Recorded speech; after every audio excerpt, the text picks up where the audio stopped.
Hello, my name is Lucian Carter, 37 years old. I live in Seattle, where the drizzle and the city lights seem to always conceal stories of sorrow. I am a real estate entrepreneur who built everything from scratch after leaving behind a past full of pain. But to tell you how I became the person I am today, I must take you back to Franklin, Pennsylvania, the place where I grew up, where the memories of a childhood both sweet and bitter still haunt me every night. Franklin in the 1980s was a small town with tree-lined streets and cozy wooden houses. My family lived in an old mansion where the walls seemed to be steeped in my mother Eleanor's laughter and love. My mother was my light, a woman with a gentle smile and hands always ready to embrace me. She taught me how to fold paper cranes, how to watch the sunset, and to believe that this world, though sometimes harsh, is still full of wonders. I remember afternoons sitting with her in the kitchen, filled with the aroma of freshly baked cookies, as she told me fairy tales or sang lullabies that I still know by heart to this day. My father, James Carter, was a successful real estate businessman who founded Carter Enterprises. He was often away, but whenever he returned, he always brought small gifts for me: a toy car, a picture book, or simply a strong hug that made me feel like the center of the world. But that light was extinguished when I was 8 years old. My mother was diagnosed with breast cancer, and that cruel disease took her away in just 1 year. I still remember the day she lay in the hospital bed, her eyes fading but still trying to smile at me. "Lucian, you have to be strong, okay? I'll always be here in your heart." Those were the last words she said to me before closing her eyes forever. My mother's funeral is a hazy memory, as if I was standing there but my mind was drifting elsewhere. I only remember the sound of people crying, the patter of rain on umbrellas, and the emptiness that felt like the whole world had collapsed. My father, a man who was always tough, hugged me tightly that day, but I didn't know it would also be the last time I felt closeness from him. After my mother's death, my father changed. He threw himself into work as a way to escape the pain, leaving me in that vast house with its cold walls. I began to feel like a shadow, silently passing through the hallways trying to find a bit of warmth in my mother's keepsakes. The scarf she once knitted, the diary she left behind, or the paper cranes we folded together. Then when I was 10, my father brought Vivian home. Vivian was a tall, slender woman with meticulously styled blonde hair and eyes as sharp as knives. She entered our home with her 2 children, Chloe and Elias, like uninvited guests. My father introduced Vivian as my new mother, but from the very first moment I knew she could never replace my mother. Vivian brought a strange atmosphere. The house, already gloomy after my mother's death, now felt even more oppressive. She quickly took over every space, from rearranging the living room furniture to deciding the dinner menu. My father, seemingly captivated by her charm, didn't notice that I was gradually being pushed out of the family's center. Chloe, 2 years older than me, was a haughty girl with a fake smile. Elias, a year younger, was aggressive and loved picking fights. From the very first days, they made me feel like I didn't belong. Chloe often mocked me, calling me the orphan when my father and Vivian weren't around. Elias liked to push me down or hide my toys, laughing gleefully whenever I got angry. Vivian not only condoned but also encouraged Chloe and Elias's behavior. She often spoke harsh words as if my existence was a burden. "Lucian, why can't you be like Chloe and Elias? They're so much better behaved than you," she said, her tone sweet but laced with malice. Once I overheard her telling my father that I was the extra child, that I made him remember my mother, a memory she wanted to erase. I tried to tell my father what was happening, but he just waved it off, saying I needed to adjust to the new family. "Vivian is a good person, Lucian. You need to give her time," he said, his eyes weary. I didn't entirely blame him. He was trying to rebuild his life, trying to fill the void my mother left. But every time he dismissed my words, I felt like I was losing a bit of his love. The years that followed were a long chain of pain. At school, I became withdrawn and quiet. My classmates started calling me the weird kid because I often sat alone, drawing paper cranes or scribbling in my mother's old notebook. At home, I tried to avoid Vivian and her children, but they always found ways to hurt me. Once when I was 12, Elias tore apart a paper crane that my mother and I had folded together. I lunged at him, tears streaming from anger and pain. Vivian appeared at that moment, not bothering to ask what happened, and slapped me hard across the face. "How dare you hit my son, you ill-mannered brat!" she screamed, pulling Elias into her arms as if he were the victim. My father, when he heard the story, only sighed and told me to apologize. I didn't apologize. Instead, I ran to my room, locked the door, and cried until I had no tears left. Those hurts piled up, like invisible scars I carried throughout my childhood. I began to dream of a day when I could leave Franklin, leave Vivian, Chloe, and Elias behind. I imagined going somewhere far away where no one knew who I was, where I could start over. But back then, I was just a 12-year-old boy with no money, no power, only paper cranes and memories of my mother to hold on to. One night when I was 13, I found my mother's diary in an old box under my bed. Her handwritten words were like a beam of light piercing through the darkness.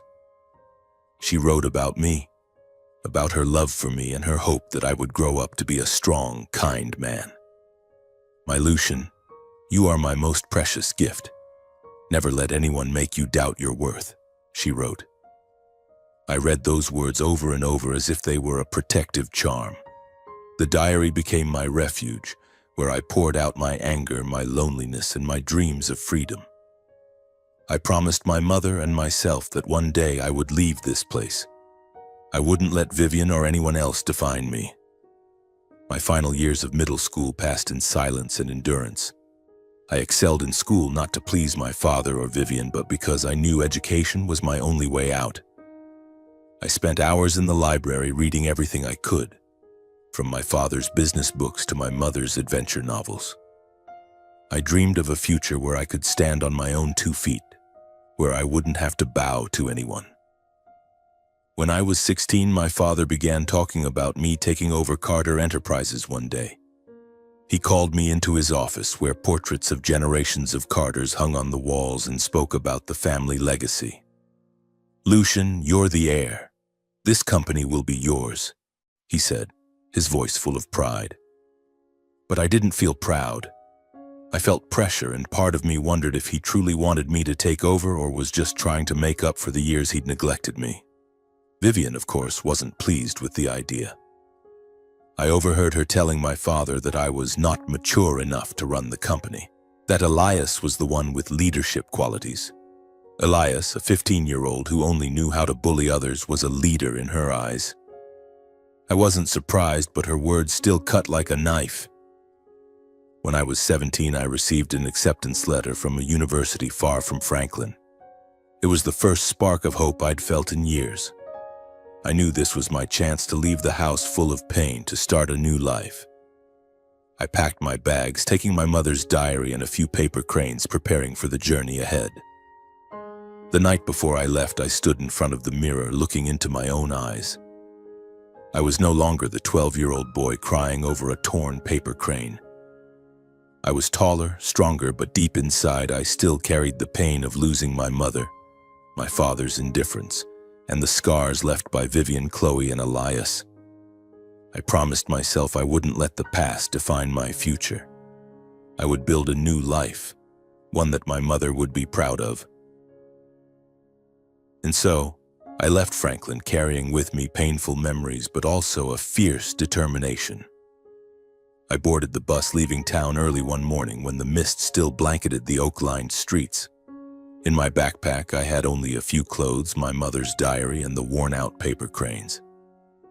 I didn't look back, unwilling to see the house where I had once felt like a stranger. I was 18, penniless, with no family to rely on, but I had something Vivian, Chloe, or Elias could never take away: hope.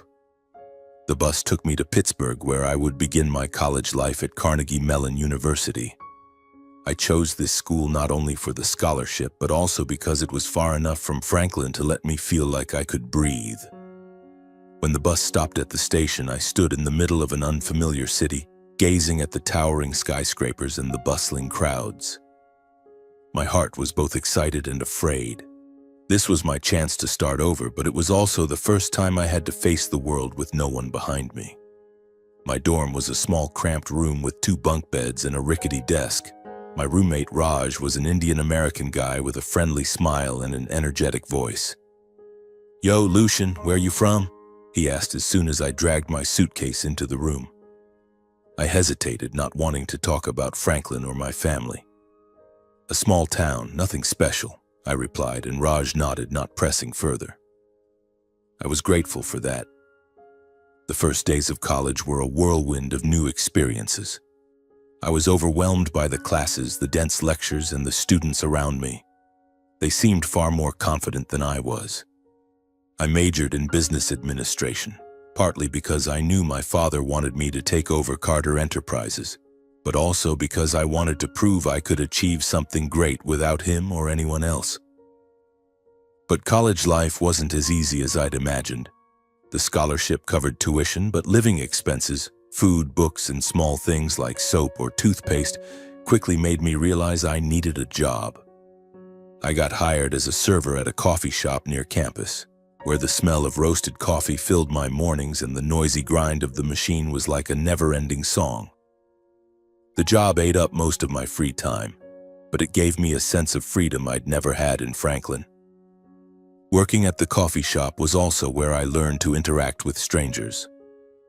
I was naturally reserved, always keeping my distance for fear of being hurt like I was as a child.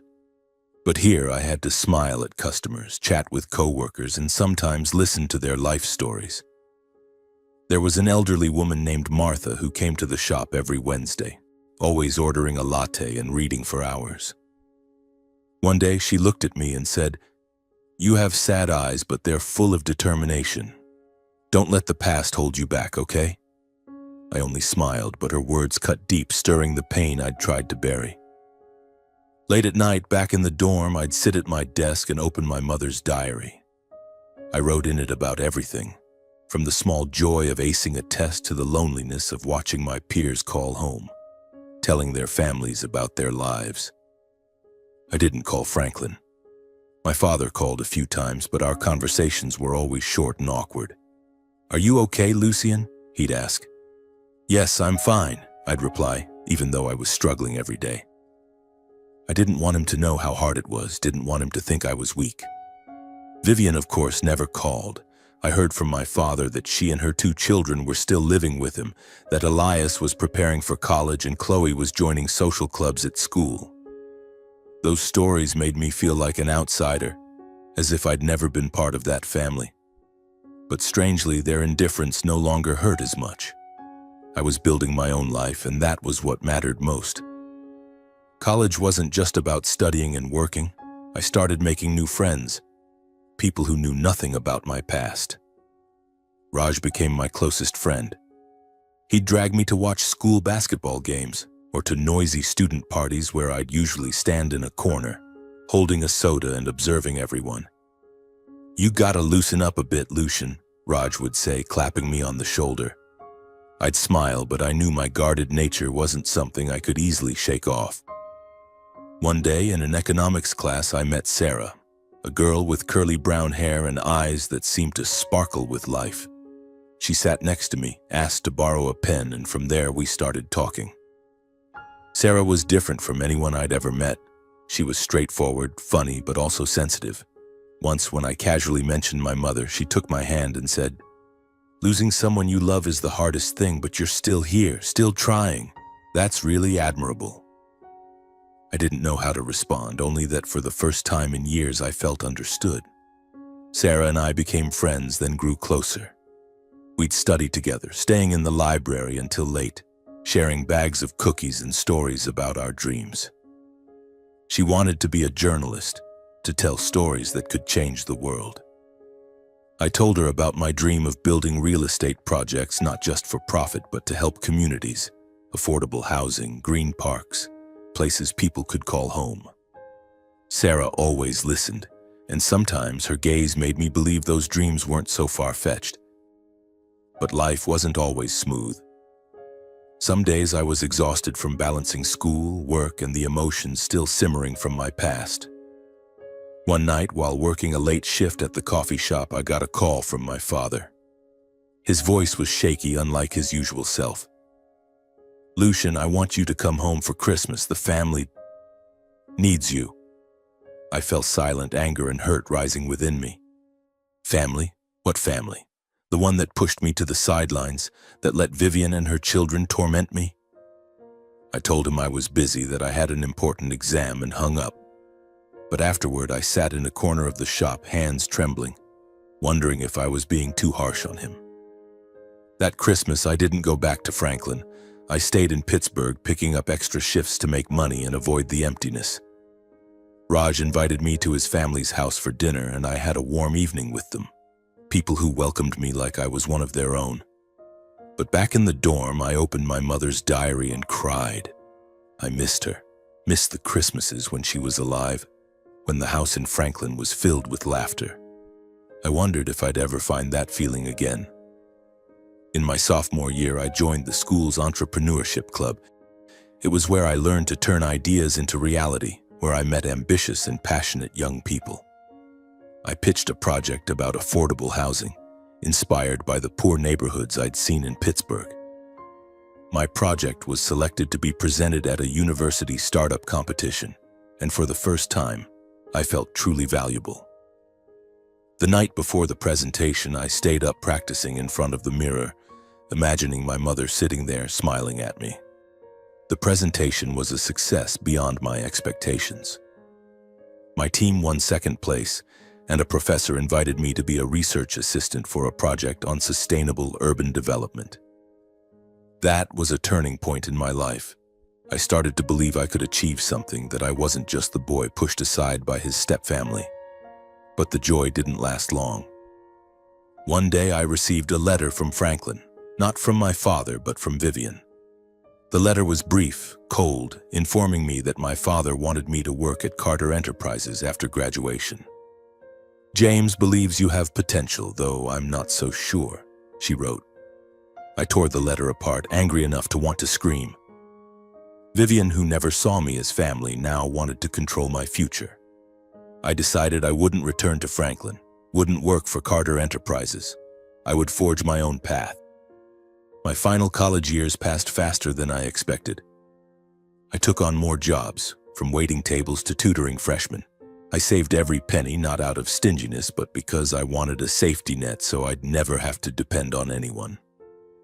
Sarah stayed by my side as a friend, a confidant, and sometimes I wondered if I was starting to feel something deeper for her. But I wasn't ready to open my heart.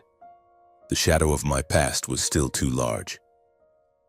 At graduation, I stood in the auditorium watching families applaud their loved ones. My father didn't come. He sent a congratulatory card with a check I never touched. I wasn't angry, not exactly. I was just sad, knowing the distance between us had grown too wide, and I wasn't sure it could be bridged. I left Pittsburgh with a business administration degree and a big dream. I imagined myself heading to a new city, perhaps Seattle or Boston, where I could start my real estate career on my own terms, building affordable housing, sustainable communities, places people could call home. But life, as my mother once said, has a way of forcing us to face the things we try to escape. Just a few weeks after graduation, a call from my father pulled me back to Franklin, the place I swore I'd never return to. It was a rainy afternoon, and I was sitting in my small Pittsburgh apartment reviewing job offers from a few startups. The phone rang, and my father's voice came through, low but heavy with urgency. "Lucian, I need you to come home. Carter Enterprises needs you." I fell silent, my hand gripping the phone tightly. Home? Home was where Vivian called me a burden, where Chloe and Elias turned me into a joke, but my father's tone left no room for refusal. "This is the family legacy, Lucian. You're the heir. I'm not getting any younger," he said, and I could hear the exhaustion in his words. I wanted to say no, to scream that I didn't need Carter Enterprises, that I could make it on my own. But a part of me, the part that still craved his approval, wavered. I thought about the times he told me about the company, the portraits hanging in his office, the legacy he and the generations before him had built. I wondered if this was my chance to prove I wasn't the failure Vivian always claimed I was. So against every instinct, I agreed. I packed my things, said goodbye to Pittsburgh, promised Sarah I'd keep in touch, and returned to Franklin. As the bus passed the "Welcome to Franklin, Pennsylvania" sign, my stomach churned. The old house loomed before me, still grand but as cold as I remembered. Vivian stood at the door, her fake smile plastered on. "Lucian, it's been so long," she said, her voice syrupy. I nodded, said nothing, and stepped inside, feeling like a wayward traveler lost in a foreign land. Carter Enterprises was located in the heart of Franklin, a 3-story building with a gleaming glass facade. My father greeted me in his office, giving me a brief, awkward hug. "You've grown so much," he said, his eyes tinged with sadness. I wanted to ask why he didn't come to my graduation, why he let Vivian control our family, but I held my tongue. I knew I wasn't here to reopen old wounds, but to work.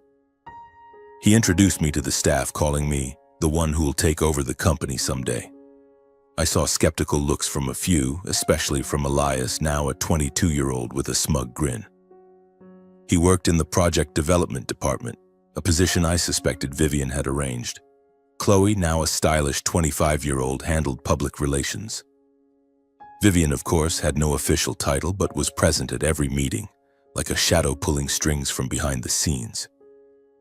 My job started as a low-level project manager, a way for my father to test me, as he put it. But I quickly realized it was Vivian's scheme. She and Elias wanted to keep me under their thumb, easy to control as they maneuvered for power in the company. They assigned me menial tasks, checking paperwork, writing reports, even running errands, as if I were an intern, not the chairman's son.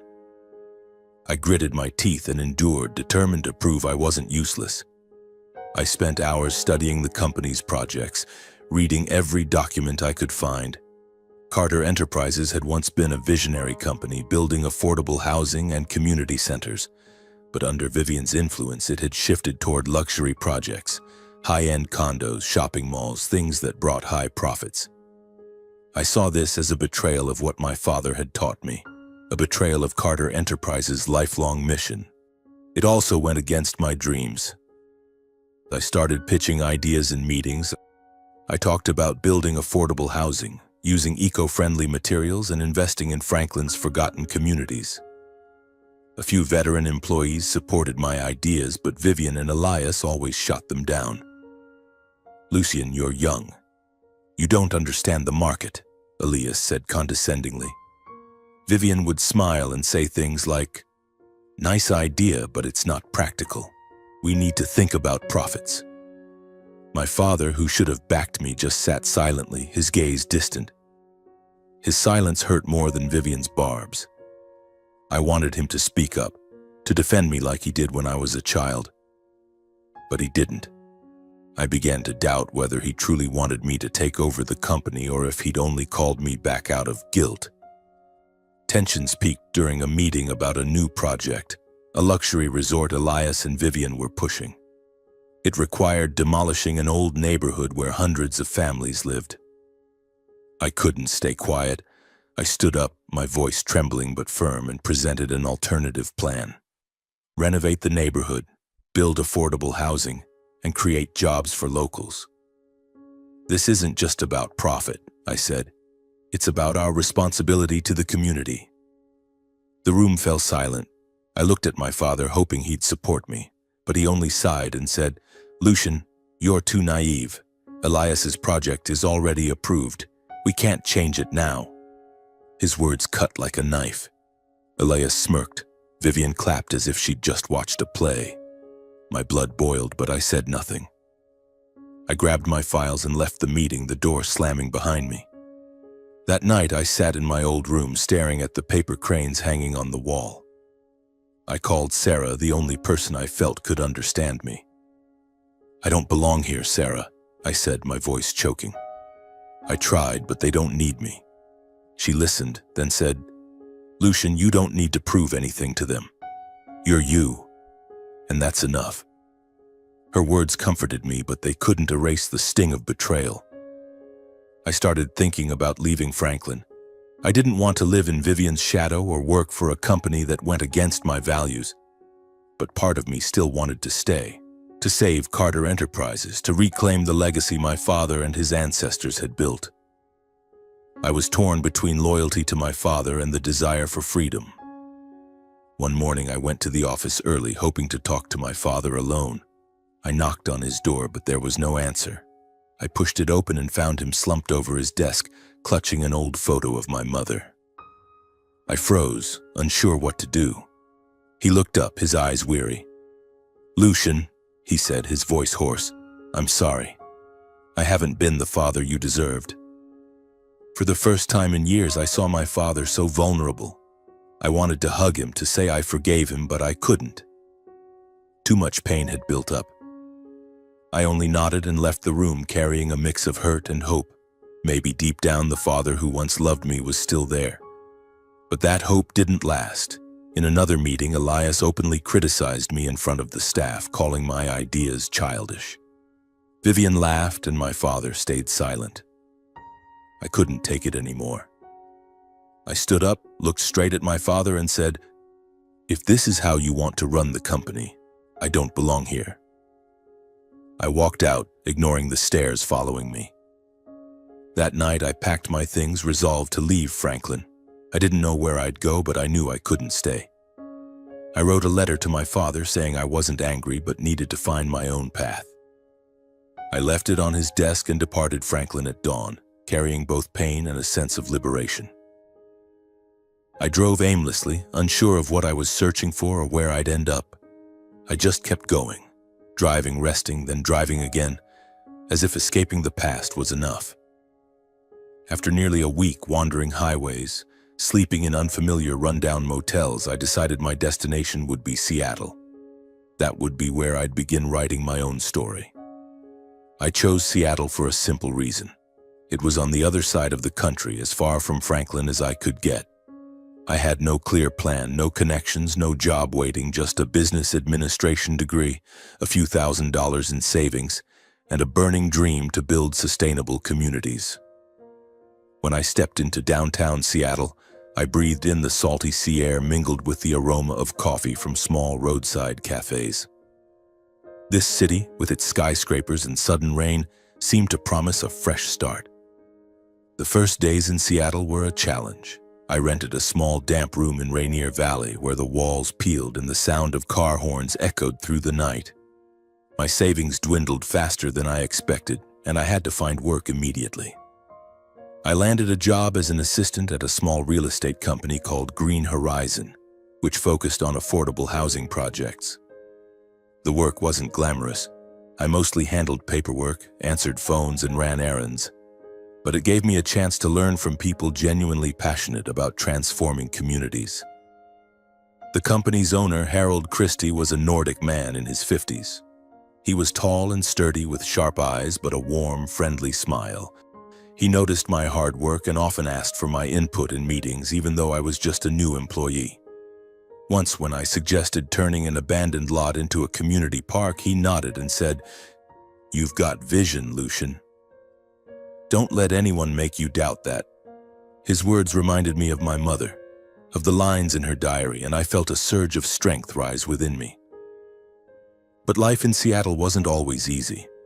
Some nights I lay on my creaky bed staring at the cracked ceiling, wondering if I was on the right path. I missed Sarah, our late-night study sessions in the library, her warm voice. We kept in touch by phone, but the distance and busy schedules made our conversations less frequent. "I'm proud of you, Lucian," she said during one call. "But don't forget to take time for yourself, okay?" I smiled, promised I would, but deep down, I knew I was racing against myself, trying to prove I didn't need Franklin or Carter Enterprises. My first year in Seattle, I worked relentlessly. I learned to analyze real estate markets, negotiate with contractors, and collaborate with community organizations. Green Horizon wasn't as big as Carter Enterprises, but here, I felt valued. I started working on a major project, building affordable housing for low-income families. I spent hours researching designs, sourcing eco-friendly materials, and working with urban planners. When the project was completed, seeing families move into their new homes brought a joy I'd never felt in Franklin. But success didn't come easily.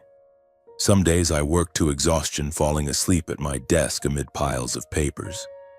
There were times investors rejected me, calling me too idealistic for talking about sustainable development. Once, a major investor looked at me and said, "You're young, Lucian. The market doesn't care about dreams. It cares about money." I smiled, but inside I was furious. I didn't want to become someone who chased profits at all costs, like Vivian and Elias had done with Carter Enterprises. To make ends meet, I took a part-time job at a bar on weekends. The work was grueling with late shifts and drunken patrons, but it taught me patience and how to handle pressure. One night, while wiping down the counter, I overheard a customer talk about his father, a man who'd abandoned his family for work. The story made me think of my father, of the letter I'd left on his desk. I wondered if he'd read it, if he thought of me, but I quickly pushed the thought away. I couldn't let the past pull me back. In my second year in Seattle, I began to build a reputation. Green Horizons' affordable housing project caught the attention of local media, and my name appeared in an article titled "Young Man Changing Seattle's Landscape." Harold called me into his office, patted my shoulder, and said, "You're doing great, Lucian, but this is just the beginning." He offered me the chance to lead a new, larger project, a complex combining housing, a park, and a community center. I agreed, knowing it would be my biggest challenge yet. After nearly 3 years of tireless work, the complex was finally completed. On the opening day, I stood in the new park watching children play and families laugh together, and I felt tears welling up. I thought of my mother, the paper cranes, her words urging me never to doubt my worth. I had done it, not with Carter Enterprises, not with my father's help, but on my own. But life has a way of pulling you back to where you started. One morning, as I prepared for a meeting, my phone rang. An unfamiliar woman's voice introduced herself as a nurse who'd cared for my father in his final days. "Mr. James passed away, Mr. Carter," she said, her voice trembling. "I need to meet you. There are things you need to know." My heart seemed to stop. My father was gone. Why hadn't anyone told me, and what secrets was she talking about? I put everything on hold and booked a flight to Franklin. I didn't know what I'd face, but I knew the past, despite my efforts to escape it, was calling me back. I looked out the window, watching rain fall on Seattle's streets, and told myself that no matter what happened, I wouldn't let anyone destroy what I'd built. The rain fell lightly on Franklin's streets as I set foot in the town after nearly 5 years away. I didn't go to the house, but headed straight to Franklin Funeral Home, located at the end of Maple Street. It was a small building with white walls and frosted glass doors. As I stepped inside, the scent of lilies hit me, mingling with the chill of the air conditioning. I saw a few familiar faces, veteran Carter Enterprises employees, some old neighbors, but no one dared meet my eyes. They whispered, their glances averted, as if I were a ghost from the past. Then I saw them, Vivian, Chloe, and Elias, standing in a corner near my father's casket. Vivian, now in her 50s, still maintained her polished appearance with meticulously curled blonde hair and an elegant black dress. Chloe, her face heavily made up, was talking to a man I didn't recognize. Elias, taller than I remembered, stood with his arms crossed, his eyes cold and challenging. They didn't notice me at first, but when I approached, all three turned and the room's atmosphere seemed to freeze. "Lucian?" Vivian spoke first, her voice syrupy but sharp with thorns. "What are you doing here?" The way she addressed me, as if I were a stranger, made my blood boil. I took a deep breath, trying to stay calm. "I'm here to say goodbye to my father," I said, my voice steady but firm. "I have every right to be here, Vivian." She smirked, stepping closer, her high heels clicking on the wooden floor. "Right? You abandoned James, abandoned this family. You think you can show up here like some hero?" She glanced at Chloe and Elias as if seeking their support. Chloe nodded and Elias took a step forward, eyeing me up and down. "You're here to claim the inheritance, aren't you?" Elias said, his tone condescending. Don't pretend to grieve. Dad didn't need you and neither do we.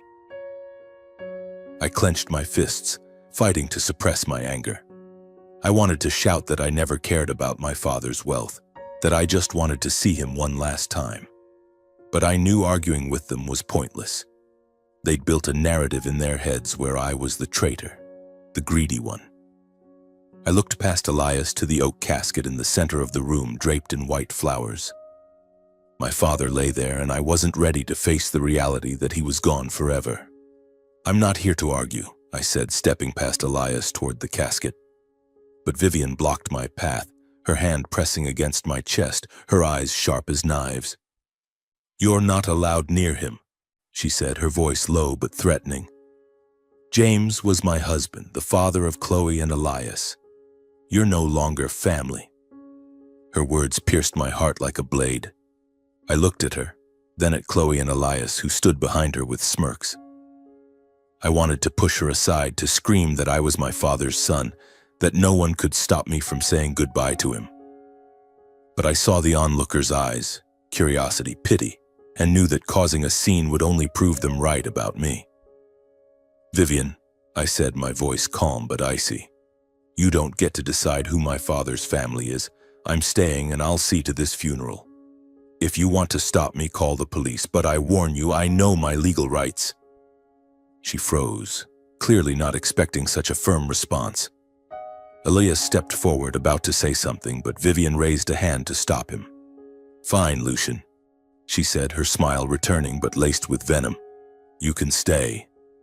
But don't think you'll get anything from James. He left everything to us. I didn't reply. I didn't care about the inheritance or Carter Enterprises. I just wanted to say goodbye to my father, to stand by him one last time. I stepped past Vivian to the casket. My father lay there, his face gaunt, his eyes closed as if sleeping. My throat tightened, tears threatening to spill. I'm sorry, Dad, I whispered, my hand lightly touching the casket's edge. I wasn't here when you needed me. The next few hours passed like a dream. I took charge of the funeral despite the cold stares from Vivian and her children. I chose a song my father loved, Amazing Grace, the one my mother used to sing to me. I wrote a short eulogy speaking of memories from my childhood when my father was the man who held me close and shared his dreams with me. I didn't mention Vivian or the years of estrangement. I just wanted people to remember my father as I did. But Vivian wouldn't let me have peace. Throughout the funeral, she whispered to Chloe and Elias, pointing at me as if I were an intruder. When I stood to deliver the eulogy, Elias coughed loudly, deliberately disrupting me. A few people turned to look, but I didn't stop. I spoke on, my voice trembling but resolute, and when I finished, I saw a few of Carter Enterprises' old employees nod, their eyes red. They understood. They knew who my father truly was. After the funeral, as people began to leave, Vivian pulled me aside. You think you're clever, don't you? She said, her voice low but venomous. You can stand here, pretending to grieve, but don't dream of taking anything from James. His will is written, and your name isn't in it. I looked at her, more exhausted than angry. I don't care about the will, Vivian, I said. I came here for my father, not for money. She scoffed as if she didn't believe me, then turned away, pulling Chloe and Elias with her. That night, I stayed at a small hotel on the outskirts of Franklin. I couldn't bear to sleep in the old house, where every corner stirred memories of painful days. I lay in bed, staring at the ceiling, trying to recall my father's face in the casket. I wondered if he knew how hard I'd tried, if he knew I still loved him despite everything. The next morning, as I prepared to leave Franklin, a woman appeared in the hotel lobby. She wore a light green coat, her hair tied high, and her eyes filled with worry. Mr. Carter? She asked, her voice soft but certain. I'm the one who called you. I was your father's nurse. My heart pounded. Who are you? I asked, trying to stay calm. And what do you need to tell me about my father? She glanced around as if afraid someone might overhear, then handed me a thick envelope. This is what Mr. James wanted me to give you, she said. But you need to be careful. There are people who don't want you to know the truth. I took the envelope, feeling its weight like it carried the world. I wanted to open it right away, but the nurse's anxious look stopped me. "Read it somewhere safe," she said, then turned and vanished into the crowd on Franklin's streets. I returned to my room, locked the door, and opened the envelope. Inside was a handwritten letter from my father along with a notarized will. I read the first lines and my heart seemed to stop. "Lucian, my son, I'm sorry for everything. I let you endure so much pain. This is the truth I want you to know." My father's trembling handwriting was like a knife, both painful and awakening. His letter was long, filled with remorse and secrets he'd kept hidden in his final years. He wrote that after my mother's death, he fell into a deep abyss of grief and Vivian appeared as an escape. He thought she'd bring stability to the family, but he was wrong. "Vivian wasn't the woman I thought she was," he wrote. "She manipulated me, Lucian, and I was too weak to see it." He revealed that Vivian controlled all his communications, emails, phone calls, preventing him from reaching out to me or even knowing where I was. She told him I hated him, that I'd cut off contact because I no longer wanted to be his son. I stopped reading, tears blurring the page. I remembered those brief, awkward calls from my father when I was in college, the way he'd ask, "Are you okay?" with a weary voice. I'd thought he didn't care, but now I knew the truth. Vivian had built a wall between us. She'd fed him lies, making him believe I was the betrayer. The letter went on to reveal chilling details. My father wrote that Vivian and Elias had pressured him to write a will that excluded me from all assets, including his shares in Carter Enterprises. "They made me feel like a failed father," he wrote. "I let them control me, Lucian, but in my final months I tried to make things right. By the time you read this, I may no longer be here, but I've drafted a new will. All my assets, the house, cars, yacht, horse racing track, and my shares in Carter Enterprises, I leave to you to decide their fate. You're the only one I trust to carry on the family legacy. I hope you can forgive me." Besides the letter, the envelope contained other documents, emails, notes, and audio recordings my father had secretly kept. One was a conversation between Vivian and a man named Raymond Holt, a competitor of Carter Enterprises. In it, Vivian promised to sell key company assets to Holt at a low price in exchange for a large sum transferred to her personal account. I listened to the recording, Vivian's voice cold and calculating, as if Carter Enterprises, my father's lifelong dream, was just a commodity for her to profit from. "James will never know," she told Holt. "He's dying and that brat Lucian is long gone." The truth left me trembling with rage and profound sorrow. My father had known the truth, had tried to make amends, but he ran out of time. I thought of the years I'd blamed him, the times I refused to call home, and my heart felt like it was shattering. But I also knew now wasn't the time to drown in grief. I had to act, not just for my father, but for myself, to protect his legacy and expose Vivian's manipulation. The next day, I contacted Franklin Ross, my father's longtime lawyer who'd worked with Carter Enterprises since before I was born. Mr. Ross was a tall, lean man with silver hair, sharp but kind eyes. I met him at his small office in downtown Franklin, where stacks of papers reached the ceiling. When I handed him my father's envelope, he read the letter and will, his expression growing grave.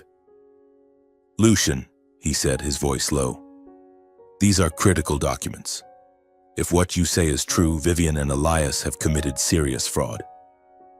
Mr. Ross explained that the fake will Vivian presented after the funeral could be overturned if we proved the legitimacy of the true will.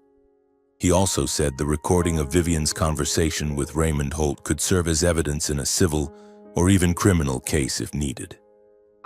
I nodded, knowing this fight wouldn't be easy, but I was no longer the 12-year-old boy Vivian called a burden. I'd built my own career in Seattle, faced challenges I never thought I could overcome. I wouldn't let Vivian steal my father's legacy or let her win. Vivian, sensing the threat, began spreading rumors around Franklin. She told everyone I'd returned to snatch the inheritance, painting me as an opportunist exploiting my father's death. Some old neighbors who'd known me as a child looked at me with suspicion, but I didn't care. I knew the truth, and I had the evidence in my hands. I called Harold, my boss at Green Horizon, and requested 2 more weeks of leave.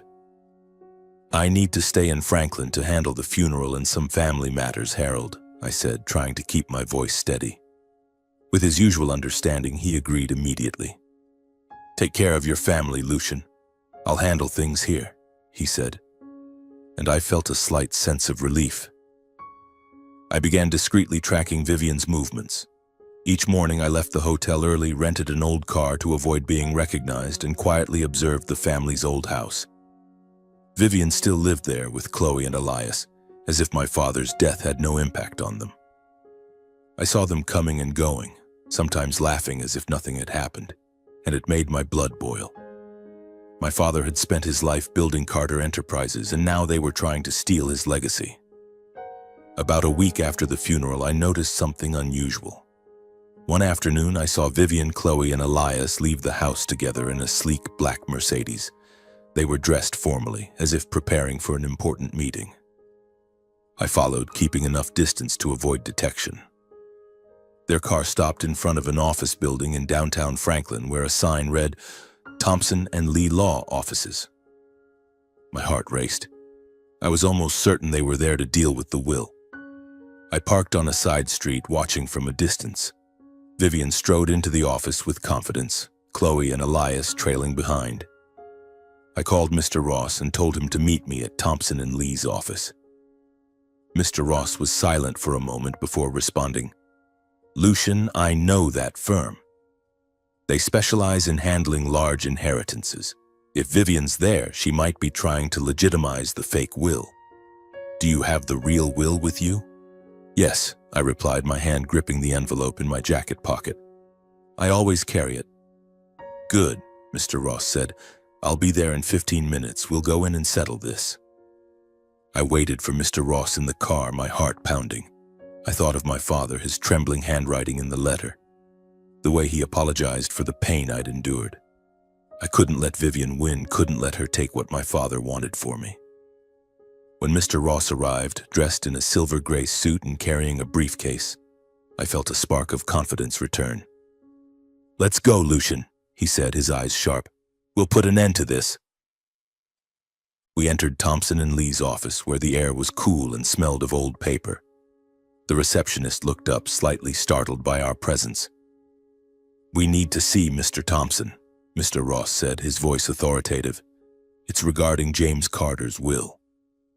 The receptionist hesitated, but after a quick phone call led us to a small meeting room. Vivian, Chloe, and Elias were already there, seated around a long table with Mr. Thompson, a middle-aged man with gold-rimmed glasses and a stern expression. When Vivian saw me and Mr. Ross, she shot to her feet, her face paling. "What are you doing here, Lucian?" she shouted, her voice breaking. "Sit down, Mrs. Carter," Mr. Ross said, his tone calm but unyielding. He turned to Mr. Thompson, presenting the real will and my father's letter. "I'm the attorney representing Lucian Carter, the rightful heir of James Carter. We have evidence that the will Mrs. Vivian presented is fraudulent." The room fell silent. Mr. Thompson took the documents, his expression growing graver as he read. Vivian tried to interject, her voice trembling. "It's fake. Lucian's trying to deceive us all." I stepped forward, locking eyes with Vivian. "You manipulated my father, Vivian," I said, my voice low but powerful. "You kept him from contacting me, forced him to write a fake will, and now you're trying to sell Carter Enterprises assets to Raymond Holt.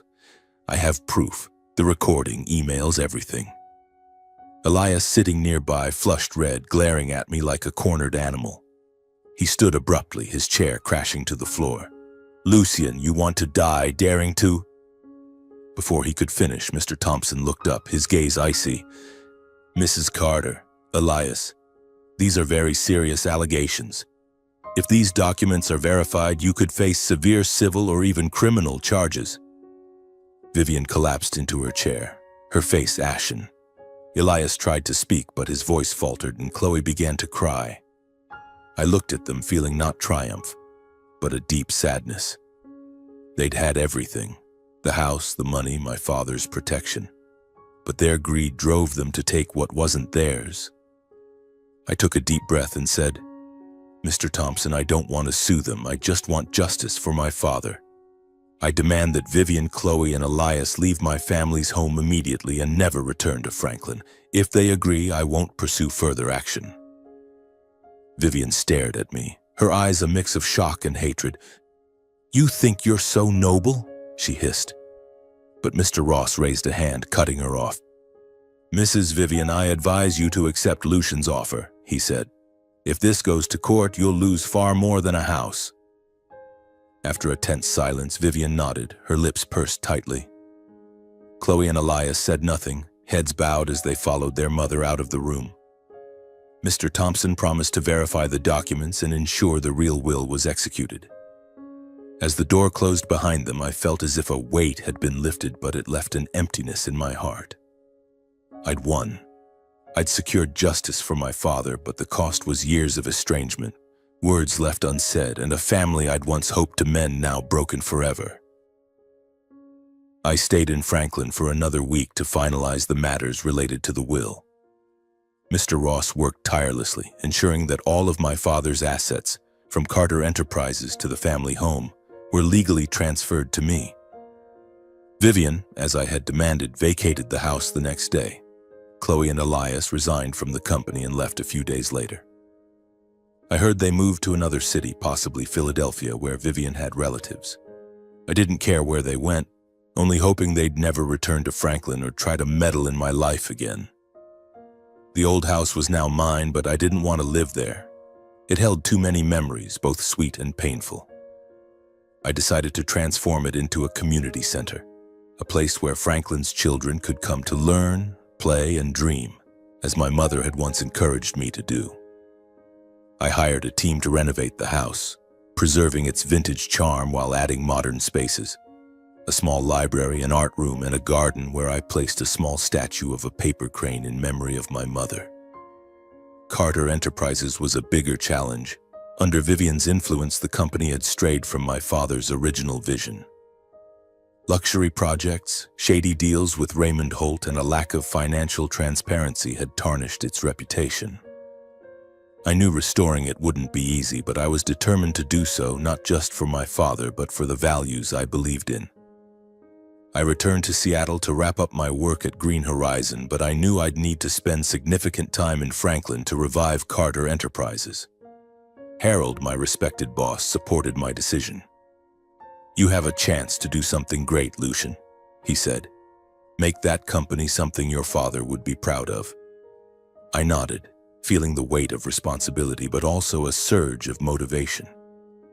In the months that followed, I split my time between Seattle and Franklin. I worked with Carter Enterprises veteran employees, those who'd been with my father from the early days. They shared stories of the company's golden years when my father was young, passionate, and always put the community first. Those stories inspired me, helping me craft a new plan.